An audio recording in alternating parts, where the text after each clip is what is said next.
I was shocked when it happened because I had totally lost hope for Canada, to be honest. But and I found it so inspiring and awesome.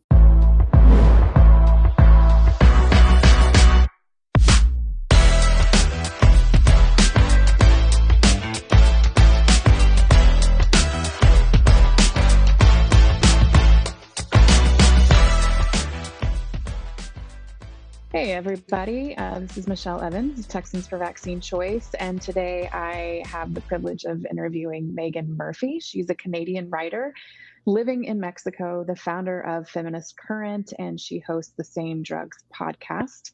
We're going to kind of talk a little bit about what it was like to be in Canada at the beginning and sort of the height of the COVID pandemic. So, hi Meghan, how are you? Hi, I'm good. Thanks for having me. It's good to see you again. Yeah, of course. Yeah, we connected on some different issues, but I started listening to your podcast, and you had BJ from the Canadian Convoy, the Freedom Convoy, Right. on. Yeah, which I thought BJ was, Deichter. yes, very, Yeah. very cool. I was really kind of sad to see that movement peter out here in America. It was like a huge moment in Canada, but didn't really pick up any traction here.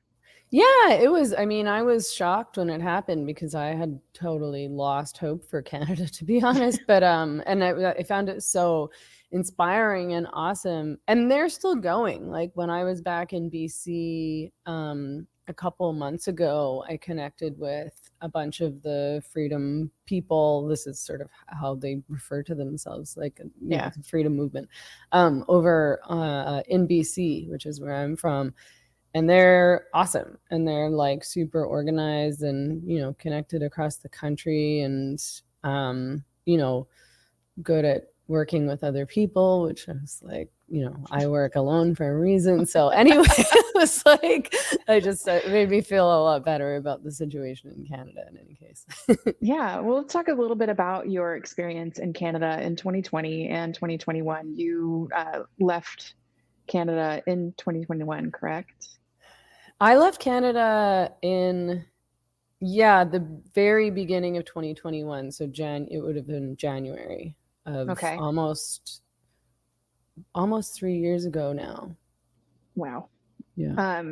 And I know that there are a lot of different factors that played into that decision, but I'm curious what it was like in, in the other part of America, North America, during COVID, like the height of the restrictions and the panic and everything.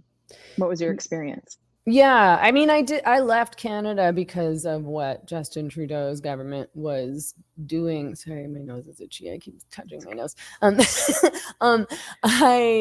Because of what he was doing in Canada with regard to the COVID-related mandates and restrictions, the lockdowns, what was coming down the pike, which, I left just before he implemented the vaccine mandates, and just before they shut the borders, and just before they implemented their digital passport kind of thing, which you were supposed to submit all of your medical information, your vaccine information before you cross the border. Even if you're a Canadian citizen, if you go to the States, if you can manage to get into the States, to come back into your own country, you're supposed to submit all your freaking health information.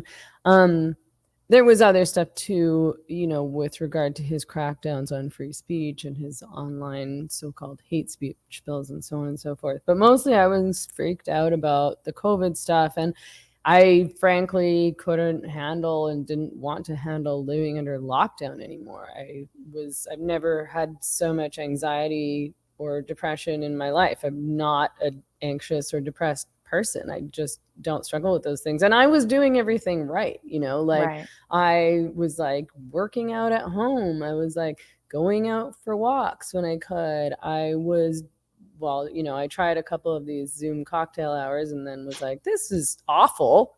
I would rather be alone with my dog than having a Zoom. Like, I don't want to do anything on Zoom. Like, I do work stuff. Yeah. We're doing here, but no, that's not how I want to socialize. Right. Right. And just the lack of human interaction and physical touch and fun and being able to, exercise, just being around it, like just talking to like a barista, which, all of that was so squashed even in the few things that we were allowed to do because of the masks. Like that's not real interaction, that's not real Right. connection when you're not seeing somebody else's face. This is just not how humans are meant to operate. But yeah, so I left. I didn't plan to leave forever. I was kind of going to see how things go. So I left for Mexico in January, and I had booked Airbnb for 5 weeks, and I thought, oh, maybe I'll stay a little bit longer than that, see what happens. But as soon as I left, everything got exponentially worse. So while I was here, about 2 or 3 weeks in, they were already starting to cancel a lot of flights. So when that started happening, I was like, oh, I am really getting the hell out of here. And then they, practically canceled all the flights and closed the borders and started making it next to impossible to travel and started implementing the vaccine mandates. And I just stayed, and I didn't go back to Canada again for 6 months. But you have friends and family still there, right? Yeah, all of my friends. Well, I mean, obviously, I've made friends here, but all of my family. I'm not friendless over here. But all of my family is still back in BC. They're over on the island. And yeah, tons of friends. Obviously, I miss some of my old close friends, but a lot of people I feel kind of fell away for various reasons. As I'm sure you can imagine, sort of connected to the political thing. And that's not because I cut people off for political reasons. It's because progressives cut people off for political reasons, or just act, really condescending and judgmental and make you feel like, or try to make you feel, didn't work on me, like you're stupid or a conspiracy theorist or crazy. And I don't want to be around people who make me feel bad about myself or act like I should be grateful that they'll even be friends with me, considering I'm a so-called anti-vaxxer and transphobe and all of these other things. So I mean, Canada has a reputation of being sort of pacifist in many ways. So I'm curious, was there like this overarching feeling, at least in your area, that if we comply, it'll get better, or like it'll change? It's just not going to get worse, or was the writing on the wall and people just really had no other options? I think that most people that I knew at the time, not now, I've gotten to know a lot of different people since. I think that they believed that if they followed the rules, then everything would be fixed. Like if we just lock down, then they'll set us free. If we all get the vaccine, then COVID will go away and then we'll all be free again and we can go back to normal. We just all need to do this together so that we can all go back to normal. And and people were, as you witnessed as well as many of us did, people were getting there was a lot of vitriol around those who were just questioning, never mind actively pushing back. When the vaccines were first introduced, I've never honestly thought about vaccines before in my life. I when I was a kid and a teenager, obviously I got all the vaccines that were given to me at school. And after that, I never bothered getting the flu shot. I think I got it one time or something like that, because it was like, my doctor was like, do you want it? I was like, oh, okay, sure. And then after that, I was like, why did I even I'm not worried about the flu. Like, I'm not old. I'm not a baby. I'm not sickly. But I never, I didn't pay attention to those who were looking more closely at harms or impacts of the vaccines. So I really just, at first anyway, was like, I don't know what this is. So I don't want to take something when I don't know what it is and when there's no long-term research. I don't like being bullied or forced into doing things. So like I'm inherently going to be averse to going along with something when somebody tells me I have to and to not question it, and I think everybody should have that response. I think the critical thinking. Yeah, exactly. They're like, why do I have to? Why are you bullying me into this? Why are you threatening to take away my rights or to criminalize me if I don't do this? Why? And then of course it started to become more clear to me. There were so many people who were quicker on the uptake than I was. Okay. Early on when we locked down, I believed 2 weeks to stop the spread. Right. And then it kept going and I was like, okay, just a little bit longer. Everybody stop whining, whatever. And then, as it continued and as I started to talk to people who were skeptical of what was happening or saw the writing on the wall, my eyes were opened and then I could never close them again. But yeah, with the vaccine, I mean, it became clear very early on that it wasn't going to stop the spread and that we all knew who was most at risk in terms of like really harsh consequences for COVID. Again, very old people, sickly people, people with comorbidities, and I didn't have any of those things. So I knew that I didn't need any vaccine. And certainly I just didn't want to take the risk. And when I did finally come back to Vancouver after I had been in Mexico for 6 months and I had to go back just to really deal with everything that I had abandoned there, like my apartment and my truck and so on and so forth. I had just left everything there thinking I was going to come back. All anybody could talk about, all of my friends could talk about was the vaccine. And which vaccine are you going to get? And where are you going to go to get the vaccine? And I was like, this is the most boring conversation I've ever. Is this all you guys talk about? Like, this is hell. I was miserable. And we all had to hang out in a park. Nobody would hang out indoors. People wouldn't, come over to my apartment. We couldn't go anywhere. It's like, I am an adult. I don't need to go hang around in a park so that we don't give each other a cold that none of us have. Right. And you had, I'm guessing at the time that you were still in Canada, you already had built a platform. You had a following with your blog. You had Twitter, and then you didn't have Twitter anymore. But were you using your platform to talk about COVID restrictions or criticize, the government response? Yeah, I was. Okay. And I was punished for that. I'm completely shadow banned on Facebook now. No one can see anything I post there. That's been going on for a couple of years now. I've been taken out of the algorithm on YouTube. The only video I've ever had taken down, almost everything I post there gets demonetized immediately without any consideration for what it is. But one of the only videos I've had taken down there was an interview that it was it wasn't even critical of the vaccines themselves. They were questioning of the mandates. And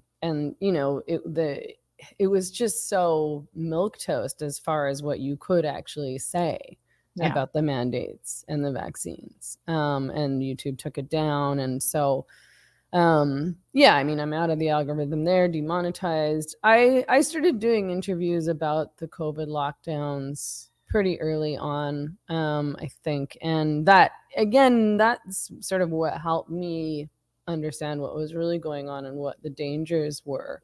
I think one of the first people who brought it up was Toby Young from the Free Speech Union, who called himself a COVID skeptic. And I was like, oh, And, what he said made sense and was compelling. And so I explored more, which, is what any thinking person would do, you'd think. Well, and I know now, I think you and I talked about it last time we saw each other in person, but the dissemination of news has been restricted in Canada at this point. So were they even allowing any of this information to bleed through to get to people either on social media or on, would you have state news, CBC, right? Yeah, the CBC is our largest by far news platform in Canada. That's our public broadcaster, so government funded. Mm-hmm. And people in Canada, I could tell. I mean, I wasn't. I stopped really respecting or paying much attention to the CBC probably about 5 years ago or so, because of their massive biases. Yeah. But most of my friends there are progressive people, and they still trust the CBC. They trust the government, and they're just mainlining that information. And it's gotten so much worse Yeah. since I left, and since even during COVID, because the government has taken so much more control over what Canadians can see online. For me personally, that was another reason that I left Canada, is because I was worried that I wouldn't be able to work. So I moved to Mexico and started operating. I also have American citizenship. I have dual citizenship. So I sort of started moving my life and work over to America, Mm-hmm. in terms of like financials and other things, because I was like, I'm not going to be dependent on Canada for anything, because I'm too vulnerable. Mm-hmm. Almost everything, almost all of my work that I have been doing over the past more than a few years, but particularly during COVID, was critical of the government and government policies, Mm-hmm. and Justin Trudeau, and that's a good way to get yourself demonetized. And we heard what happened to just people who were supporting the truckers, like people Mm-hmm. who donated to the truckers, their bank accounts were frozen. Did you have Um, any experience similar to that, or were you already like transitioned over by I then? yeah, I mean, I by then I had moved most of my my stuff over to the U.S. And I was really glad that I had. But of course, like I was worried that my PayPal would get shut down. Any Mm-hmm. we're so vulnerable now because we're so dependent on the digital. Yeah. One of the things, out of the many many many things that I love in Mexico, is that we're still using cash. People here would far rather you pay with pesos, and a lot of places still don't even take debit cards or credit cards, whereas it's the full opposite in Canada, and probably in the US too, Yeah. where there's places in Canada, lots of places in Canada, that refuse to even take cash, which I think Mm-hmm. should be illegal, really. Because first of all, like, a credit card is not accessible to everybody. Even a bank account is not Right. accessible to everybody. But if you can just cut that off, they're trying to force people to move over to Apple Pay, and I'm sure all sorts of other means of doing all of your financials and Yeah. payments digitally. And if you do the government wrong, again, that makes you super vulnerable. And I don't feel safe in that country anymore. And it's funny because people, Canadians, progressive Canadians, feminists, will sort of try to mock me or act like I'm insane, like, oh, you think Mexico's safer than Canada? Ha ha ha ha. And it's like, okay, I mean, sure, but that depends on what you mean by safe. Like, Right. there's risks that come along with freedom. So you feel safe, but you don't have freedom. You're at Right. risk in a way I don't want to be at risk. Yes, there's other serious risks in Mexico as well. You have to be careful for sure. But it's just, in as far as being able to operate autonomously, I do feel a lot safer here, Yeah. ironically. And Canada should take a long, hard, critical look at themselves if that's how Canadians are feeling. And do you feel like there is now sort of a sea change with the people that you're still tapped into, or groups that you're still tapped into in Canada? I know that there's some political campaigns happening right now where people are, I think you tweeted about it today, about a provincial candidate who was being criticized for questioning masks and vaccines and kind of, being labeled a Trumper essentially. Yeah, so the conservatives are actually looking good, which is new because Yeah. even the conservatives in Canada have been pretty progressive. Um, Mm. I stopped voting in federal elections maybe 8 years ago or something like that. I've never voted for Justin Trudeau. There was no party that I felt I could support. Mm. There in a couple of municipal or provincial elections, I voted for some independent candidates. I voted for the People's Party of Canada once.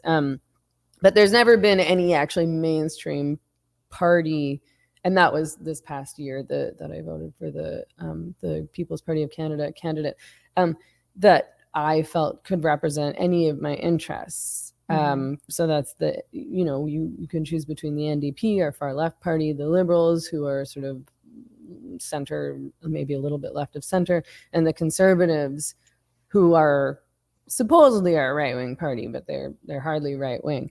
But now with Pierre Poilievre, he has been really the only mainstream candidate that has been openly pushing back against the COVID mandates and pushing back against restrictions on free speech and free expression and standing up for the constitutional rights of Canadians. And the BC Conservatives have really come out and started pushing back against SOGI, which is the sexual orientation Mm-hmm. and gender identity program that they've implemented in schools across BC and Alberta. And they, of course, have similar programs in other provinces as well. So it is really hopeful. The BC Conservatives have been fairly irrelevant in most BC elections. BC is a really progressive province, so it's usually NDP Liberal.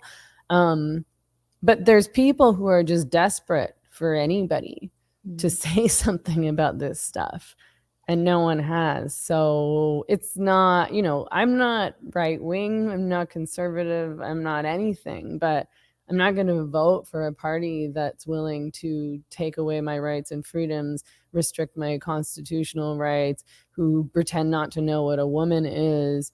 So if there's any candidate who's going to stand against all that, then I will support them, knowing that, of course, these are politicians and politics, and nobody's going to be perfect, and you should never trust the government either way. Yeah. Well, and if there is some sort of, for lack of a better term, like a red wave in Canada in this election cycle, is there any chance that you would return home, or you're rooted where you are now and you enjoy the freedom enough to not I mean, I consider it? like Mexico better than Canada for a lot of other reasons as well. I think I would spend a lot more time in Canada. I do want to spend more time with my family. Mm-hmm. And and like I said, I really appreciated connecting with the freedom people over there. They're really interested in fighting and taking action on a number of issues that I'm invested in. So I mean, never say never. I don't Right. think that I would ever go back to living full time in Canada. I don't like the political climate. I don't like how joyless it is there and how disinterested people are in having fun. I mean, it's true. Like, there's like major, there's a cultural kind of no fun vibe Oh. that Well, I I guess find that, in Canada. People like to keep to themselves and they just want their oh, I mean, this is how we got here in so many ways. Is people are yeah. like, I've got all my stuff, my groceries are being delivered to my house. I've got my Amazon deliveries, I don't have to do anything. I don't have to go anywhere. All of my entertainment is right here on my laptop or my phone. And I think a lot of people have just forgotten about how to be human, or become forgotten about why it's important to be human, because they haven't had to be, and everything's been made so convenient for them. And they haven't been allowed to be human and have a human interaction, which I think that my assumption would be that people would be hungry for that. But it seems like just culturally, it's there's a barrier I think, there. there's a lot of people that were, and there's a lot of people who during COVID learned that they liked that better, and we're like, cool, I'll just stay home then. All my stuff's here, which to me was hell. Like, I really Yeah. could not relate to that. And that was really shocking to me, to discover how many people really don't care about freedom, not only their own freedom, but about the freedom of other people. And those, of course, are the people who called us selfish for Right. fighting Right. for freedom, as though And it was just hateful. about me. Like, it's like, yeah, I'm unhappy, but also I was fine. Like, I didn't lose my business. I didn't lose my job. I Yeah. didn't lose anything. Like, I'm a healthy, mentally healthy person. I wasn't, a drug addict. I wasn't somebody struggling with mental health issues, who I can only imagine the hell that you would be going through if that was the Mm-hmm. case during COVID, and you had no resources and couldn't even engage with any other people and get supports that way. So that begs the question, since you have dual citizenship, when are you moving to Texas? I mean, I love Texas. Yeah. If I Texas wasn't loves in, you. You've seen that many times, how much oh they embrace you with their huge crowds yeah, of I mean, loud people. I try to come back as much as I can. I spent a lot of time in Texas and in the States in general over the summer, and spring, and so I hope to have any excuse to come back to Texas. I'm hoping to like hang tight here through the winter, because it's obviously the best season. Yeah. But like, if I wasn't living here in Mexico, I would consider Texas, Yeah. primarily. I mean, I can't really think of any other state that I have friends and people that I know there. And yeah, I love the vibe, and I love the freedom loving culture. The, like, we're keeping our guns and our rights and our property. And I've embraced the, like, American flag and the American way so much. Yeah.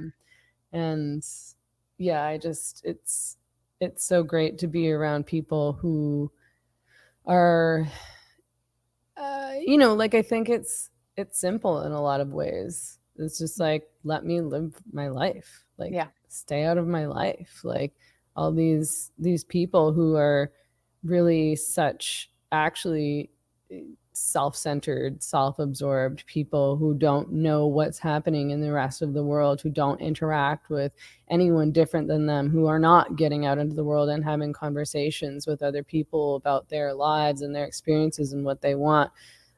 These are the people who are also trying to control everyone Yeah. else's life. And And it's the contradiction you'd mentioned, like, are they, I mean, are they really safe if they're not free? But if they're saying that they're so safe, yet they're living every day in fear of, right. this unknown, or, being arrested, or what have you, whatever fear they have that's connected to their, like, I guess, their brainwashing, for lack of a better term. Like, I don't know. I would rather be free and fearless than live every day thinking like it's going to be my last because somebody sneezed at the coffee shop next to me. Like, it just seems really miserable. It's not life. And I Right. mean, there's risk in life. It's just Mm. true. You can't control everything. And of course, nobody wants to die. Well, I shouldn't say nobody. I don't want to die. Yeah. I care a lot about my health and feeling good and living. But to me, living means living, and that comes with risks. If I go out to the bar, I might catch a cold. Yeah. Like, if I get out on the highway, I might get in a car accident. It's just, if I eat this food, I might get sick. Yeah. it's just the idea. These people think that they can control everything. Again, not just about themselves, but about other people. Like, you can control what your neighbor is doing and pretend that that's somehow about you and somehow about protecting others, or helping others. I mean, there's all sorts of other ways that we could, people who think that they can control the climate somehow. It's like, you can't. Yeah. Sorry. Well, how do you think like that sort of perspective ties in? Because, and this is sort of a tangent that I didn't really plan for, but the MAID program there in Canada, where it's like you can basically sign yourself up for euthanasia for a variety of reasons. Some of them are just kind of normal, like you're feeling a little depressed or you have substance abuse issues or something like that. You can be approved for self-assisted or for assisted suicide. Yeah, what they've started moving towards with the medically assisted suicide program in Canada is to allow people with mental health issues and substance abuse issues to be able to apply. And the whole thing is just so awful and gross. I mean, if these people are generally, the people who are applying for MAID are people who are struggling a lot in a variety of ways, but also people who are poor. And one wonders, or one can imagine, how much their lives and outlook and hope for the future would improve if they had the supports they needed, and had more relationships and more, again, like in-person connections, could participate in the world and have hobbies and have a life, instead of being abandoned at home alone with barely enough to buy groceries, and on top of that, health problems / mental health problems / maybe substance abuse problems. And it's It doesn't really feel inhumane. coincidental.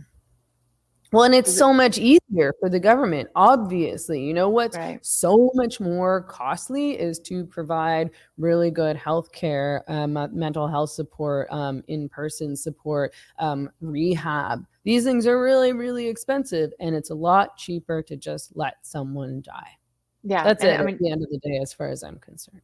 And they created so much of this through their own restrictions and lockdowns and vaccine mandates and cutting people off from human interaction or closing businesses. I mean, it's all kind of, to me, it doesn't seem like it happened by chance that this program came along to solve all the problems that they created through their COVID response. Well, and we can see the amount of people who died, or through overdose, or through committing suicide during COVID, specifically because of the lockdowns. The rates of suicide and overdose shot up by a lot during the lockdowns. And the government should be accountable for that, and instead, after ruining people's lives, making their problems exponentially worse than they already were, they're offering them this way out, death. It's sick. Yeah. Well, I hate to end on that note, but where can people find you? The best way to find me is probably on Substack. That's www.meghanmurphy.ca. I am back on Twitter, or X as we're calling it now. I'm having a hard time getting that through my head, but I'm sure we will eventually, at Meghan E. Murphy. And I'm on Instagram at Meghan Emily Murphy. And I'm selling Don't Drink the Kool-Aid shirts on Teespring. So if you go to my link tree is linked in my Instagram bio. That's linked there. And I encourage people to not drink the Kool-Aid. And don't forget that it's Meghan with an H. Yes, Meghan with an H. Meghan. Correct. Awesome. Okay. Well, thank you for talking to me. Yeah, of course. Anytime. Thanks a bunch for having me. Hope to see you in Texas soon. Yeah, me too. Right. Bye. Thank you for listening to the Shot Callers podcast. Please, if you found value in this content, rate us and share the podcast with a friend. It's a great way to get the message out and to empower everyone to make informed decisions. Until next time, never forget, we are the shot callers.